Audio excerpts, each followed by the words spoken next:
आज मैं बताने वाला हूँ आपको अपना बीएफएस एक्सपीरियंस के बारे में। वैसे तो मैंने पहले भी इस पे वीडियो बनाई थी, लेकिन फिर भी उसके बाद भी मुझे मैसेजेस और लोग पूछते रहते हैं, इंस्टाग्राम पे भी मैसेज आते रहते हैं और मुझे काफ़ी लोगों ने भी पूछा कि कैसा मेरा एक्सपीरियंस रहा बीएफएस ग्लोबल से जब मैं अपना वीज़ा प्रोसेस कर रहा था। तो आज का टॉपिक यही है। So let's start the video. So hello everyone, जिनको नहीं पता मेरा नाम है अरविंद और रिसेंटली जस्ट अभी 1 साल ही हुए हैं मैं यूके में प्रवेश करे हुए और यहाँ पे मैं वर्क वीज़ा पे हूँ अभी। और जब मेरा वीज़ा प्रोसेस चल रहा था तो बीएफएस ग्लोबल में हमें अपना वहाँ से वीज़ा अपना पासपोर्ट वगैरह सबमिट करना पड़ता है और वहाँ से हमारा प्रोसेस होता है वीज़ा इंक्वायरी के लिए, फिर हमें वीज़ा मिलता है। तो उसी टॉपिक पे आज मैं बात कर रहा हूँ अपने वीज़ा एक्सपीरियंस के बारे में कि मेरा कैसा वीज़ा एक्सपीरियंस बीएफएस ग्लोबल में कैसा रहा। सो मुझे याद है कि जब मैं अपना वीज़ा प्रोसेस कर रहा था तो पहले क्या होता है कि पहले तो अपने जो डॉक्यूमेंट्स होते हैं वो आपको वेरीफाई करने होते हैं। आपको पहले वीज़ा और आईएचएस की फ़ीस सबमिट करनी पड़ती है गवर्नमेंट को, जो कि मैंडेटरी है। जो भी आप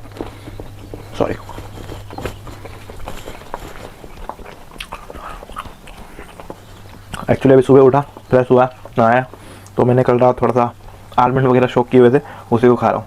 तो माइट बी डिस्टर्बिंग हो रहा है वीडियो बनाने में, तो इसको मैं थोड़ा देर बाद खाऊँगा।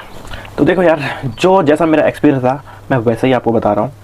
तो आपको जब आपने आईएचएस फ़ीस जमा कर दी, ठीक है, जो गवर्नमेंट को जाती है, और आपने अगर अपनी वीज़ा फ़ीस आपने सबमिट कर दी, आईएचएस फ़ीस सबमिट कर दी जो कि गवर्नमेंट को जाती है और जाती ही जाती है। कई लोगों का मिसकंसेप्शन होता है ये कि ये फ़ीस एजेंसीज़ को जाती है। नहीं भाई, यहाँ पे यूके में आने के लिए आपको गवर्नमेंट को वीज़ा फ़ीस भरनी पड़ती है, आईएचएस फ़ीस भरनी पड़ती है। डिपेंड करता है आपका कितने साल का वीज़ा कंपनी प्रोवाइड कर रही है, 3 साल का कर रही है, 2 साल का कर रही है, तो उस अकॉर्डिंग टू पर ईयर आपका आईएचएस फ़ीस और वीज़ा फ़ीस आपकी लगती है, जो कि अभी इंक्रीज़ हो गई है लास्ट ईयर से, अप्रैल से। पता नहीं इस अप्रैल से भी और इंक्रीज़ होगी कि नहीं होगी, मुझे इसका भी कुछ पता नहीं है अबाउट वीज़ा बीएफएस ग्लोबल।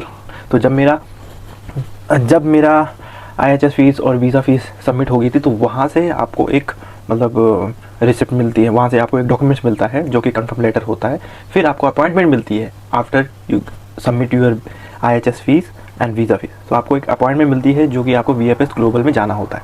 तो वो अपॉइंटमेंट आपको प्रिंट आउट करके आप वो जो सब लिखा होता है उस पर कि आपने कितना पे किया, आपका क्या है, सब स्पॉन्सरशिप लेटर से लेके हर चीज़ आपको बीएफएस ग्लोबल में जाना होता है जिस डेट में आपको लिखा है। सपोज मान लो कि आपका आफ्टरनून 1 बजे का बीएफएस ग्लोबल में जाना है, तो मेक श्योर जब भी आप बीएफएस ग्लोबल में जाओ अपने, तो वहाँ पे आप 15-20 मिनट पहले पहुँचो। मैं तो इतना एक्साइटेड था और इतना वो था कि भाई मैं 1 घंटा पहले पहुँच गया था। मैंने कहा कोई दिक्कत नहीं है, 1 घंटा पहले मैं पहुँच जाऊँगा, आराम से बैठ जाऊँगा बाहर, धूप सेकूँगा। सर्दी का टाइम था थोड़ा सा उस समय, तो मैं 1 घंटा पहले पहुँच गया था। मैं कहा ट्रैफिक कोई भी मुझे झंझट नहीं चाहिए। उसके बाद 15-20 मिनट के बाद मैं फिर ऑफिस के अंदर एंटर हुआ। सबसे पहले आपको सिक्योरिटी गार्ड मिलते हैं, आपके आईडी कार्ड वगैरह जो भी। मैं उस समय बहरीन में था, सो मैं बहरीन में काम करता था और वहाँ के बीएफएस ग्लोबल में मैं गया। सो देन जब मैं एंटर हुआ तो उन्होंने चेकिंग जो भी करते फॉर्मेलिटीज़ जो भी है, आप फ़ोन वगैरह साइलेंट करो, ठीक है, ये सब चीज़ें आप नहीं लेके जा सकते पर साइलेंट करना होता है अपना मोबाइल को, और आईडी कार्ड अपना दिखाना पड़ता है। अगर आप किसी दूसरी कंट्री में काम कर रहे हो तो एक रेजिडेंट कार्ड होता है जो वहाँ का आप अपना शो कर सकते हो। इंडिया में हो तो शायद आधार कार्ड वगैरह दिखाने को मांगेंगे। सो और टोकन नंबर मिलता है आपके पास, जो भी चेकिंग होके आप अंदर बैठते हो। टोकन नंबर मिलने का ये है कि आपकी जो जब टर्न आएगा तब आपको वो कॉल करेंगे, तो टोकन नंबर के हिसाब से। और भी बहुत सारे लोग आ रखे होते हैं वहाँ पे, तो बैठे होते सारे। इंडिया में होते हैं तो वहाँ पे बहुत लंबी लाइन लगती है, काफ़ी लोग आ रहे होते हैं क्योंकि और मैं था बहरीन में, तो वहाँ पे तो ना के बराबर लोग थे। 2 या 3-4 लोग हम बैठे हुए थे, तो जिससे मेरा नंबर तुरंत ही आ गया था 15 मिनट में। तो मेरा जब नंबर आया तो वो बेसिकली वहाँ पे आपका फिंगरप्रिंट लेते हैं, ठीक है, आपका फ़ोटो स्कैन करते हैं और बस मुझसे डेट ऑफ बर्थ ऐसे ही फॉर्मेलिटी के क्वेश्चन पूछे थे, एक नाम कि आपकी डेट ऑफ बर्थ क्या है, जस्ट फॉर कि ये बंदा वही है कि नहीं है, और आपका फिंगरप्रिंट लेते हैं।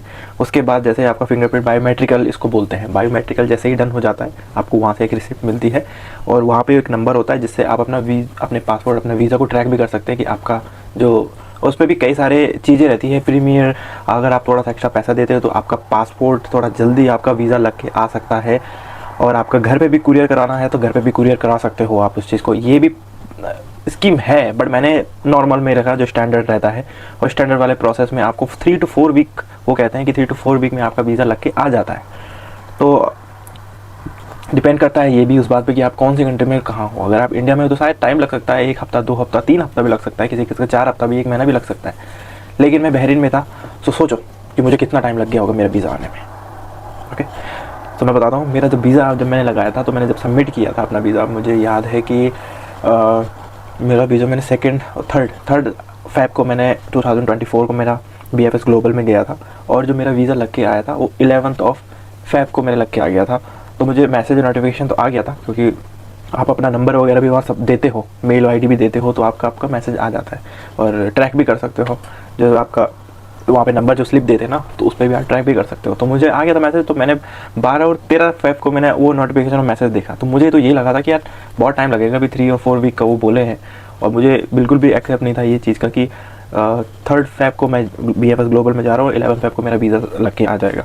सो फिर मैं 13 और 14 फ़ैब को फिर मैं अगेन BFS ग्लोबल में जाता हूँ, अपना पासपोर्ट रिसीव करता हूँ, जो कि वहाँ पे स्टैंप लगी होती है जिस पे, एंड देन मुझे वहाँ पे वो एक सिम भी प्रोवाइड करते हैं। ये मुझे बहुत अच्छा लगा वहाँ पे, क्योंकि मुझे इस चीज़ का आइडिया नहीं था। सिम इसलिए प्रोवाइड करते हैं कि आप जब ट्रैवल करोगे, UK में एंटर होगे, आपके पास कुछ साधन नहीं है किसी को कांटेक्ट करने के लिए, किसी को कैसे होता है ना, एक अब एयरपोर्ट में वाईफाई रहते हैं, बट एयरपोर्ट से जब बाहर आप निकलोगे तो किसको कैसे कांटेक्ट करोगे आप अनजान कंट्री में। तो ये फैसिलिटी मुझे काफ़ी अच्छी लगी, वो सिम प्रोवाइड करते हैं। तो जो कि उन्होंने कहा कि जब आप ट्रैवल करोगे तो आप उससे पहले अपना सिम आप लगा सकते हो, जो कि 1 महीने तक आपका मतलब फ्री रहता है। ऐसा कुछ सम डेटा उसको प्रोवाइड दिया जाता है, बट 1 महीने तक आपका कुछ चार्ज नहीं होता है, बट 1 महीने के बाद आपको रिचार्ज करना पड़ता है, वो अगर कंटिन्यू रखना है उस सिम को। तो वो चीज़ मुझे अच्छी लगी थोड़ी सी। फिर मैंने वो एयरपोर्ट, जब मैं फ़्लाइट में बैठा था, तो फ़्लाइट तो इतनी लंबी जर्नी थी हमारी, 9 से 10 घंटे, दिल्ली टू लंदन, तो लंदन टू स्कॉटलैंड, तो बहुत लंबी फ़्लाइट की जर्नी थी। तो मैंने फ़्लाइट के अंदर वो सिम लगा दी थी, उससे पहले लगाने का कुछ मतलब ही नहीं था, नहीं तो वो टाइम फिर चला जाता। जिस दिन से लगाना स्टार्ट किया था तो 1 महीना तो यूज़ करना ही था ना वो। सो दैट्स इट, यही मेरा एक्सपीरियंस था BFS ग्लोबल का, कि यही इतना ही टाइम लगता है। और डॉक्यूमेंट्स की अगर मैं बात करूँ, तो अपने साथ जब डॉक्यूमेंट लेके जाते हो, तो एक वही जो भी अपना आपने जब गवर्नमेंट को अपना फ़ीस सबमिट की हुई IHS और IHS और वीज़ा फीस आपने जो सबमिट की है, वो आपको पेपर जो प्रिंट आउट करके अपना ओरिजिनल पासपोर्ट और आप पासपोर्ट साइज़ फ़ोटो आपकी, और जिस अगर आप इंडिया से कहीं दूसरी कंट्री में रहते हैं, अगर आप गल्फ़ कंट्री में रह रहे हैं तो वहाँ का रेजिडेंट कार्ड, अदरवाइज़ आप इंडिया में रहते हैं तो आपका आधार कार्ड भी अपने साथ में लेके जा सकते हैं, ओरिजिनल प्लस फ़ोटो कॉपी भी।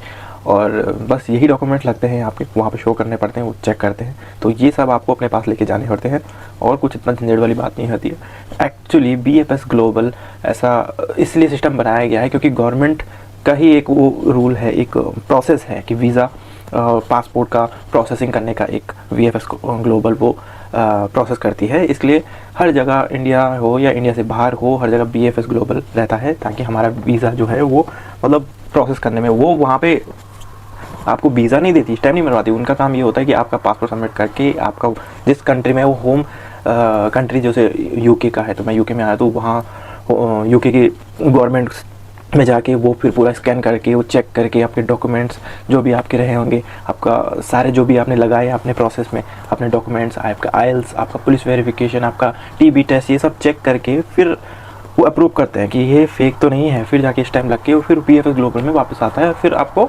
रिसीव होता है आपका पासपोर्ट। तो ये प्रोसेस होता है आपका बेसिक, कुछ ज़्यादा झंझट वाले बात नहीं होता है। वंस यू डन, आपका होम ऑफिस से आपका पेमेंट IHS फीस और वीज़ा फीस की डन हो जाती है, फिर उसके बाद का आपका प्रोसेस इतना ज़्यादा हेक्टिक नहीं होता है।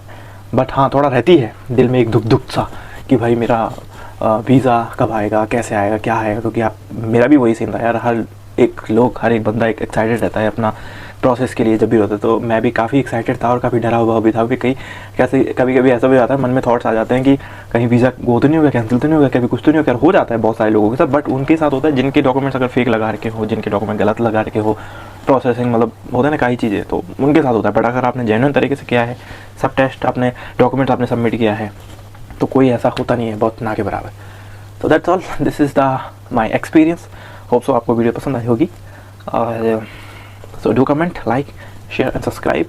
और भी आपको मतलब जो शायद मैं नेक्स्ट टाइम दोबारा ही वीडियो बना रहा हूँ, तो आपको समझ आया होगा। और आपकी भी जर्नी, अगर आप कहीं दूसरी कंट्री के लिए, आप UK के लिए आ रहे होंगे, तो आपके साथ भी सेम ऐसा ही होगा। तो डरने की कोई बात नहीं है, be positive and take care, good bye, see you in the next video.